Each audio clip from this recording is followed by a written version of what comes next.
বাংলাদেশের চট্টগ্রাম বিশ্ববিদ্যালয়ের অধ্যাপক ডক্টর কুশল বরণ চক্রবর্তীর ওপরে আক্রমণ এবং মারধর করা হয়েছে। এর প্রতিবাদে শুক্রবার কালো ব্যাজ পরে প্রতিবাদে নামলেন জলপাইগুড়ি আনন্দচন্দ্র কলেজের অধ্যাপক অধ্যাপিকারা। তাদের বক্তব্য, গত কয়েক মাস থেকে উত্তাল বাংলাদেশ। ওই দেশের নাগরিকদের একাংশ ভারত বিরোধিতায় নেমেছে। এই ধরনের ঘটনা মেনে নেওয়া যাচ্ছে না, যে কারণে দিন কালো ব্যাজ পরে প্রতিবাদ করা হয়। পাশাপাশি ওই দেশে এই ধরনের ঘটনা বন্ধ করার জন্য ভারত সরকার উপযুক্ত পদক্ষেপে দাবি করা হয় দিন।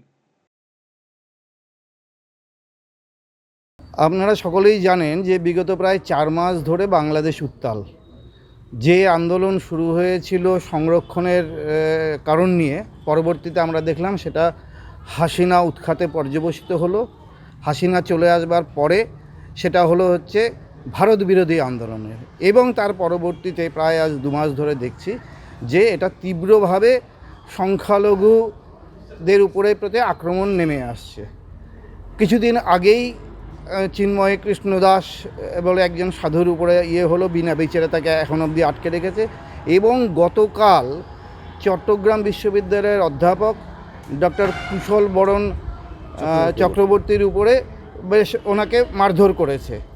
তো এই ঘটনাটা এতদিন আমরা দেখে যাচ্ছিলাম, কিন্তু যখন একজন অধ্যাপকের উপরে পড়লো, আর সত্যি আমাদের আর সহ্য হচ্ছে না। সুতরাং আমরা মনে করেছি যে এর বিরুদ্ধে প্রতিবাদ হওয়া দরকার।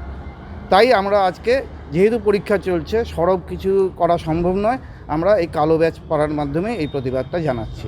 কোন কলেজের তরফ? আমাদের আনন্দচন্দ্র কলেজের শিক্ষকরা মিলেই আমরা এটা করেছি।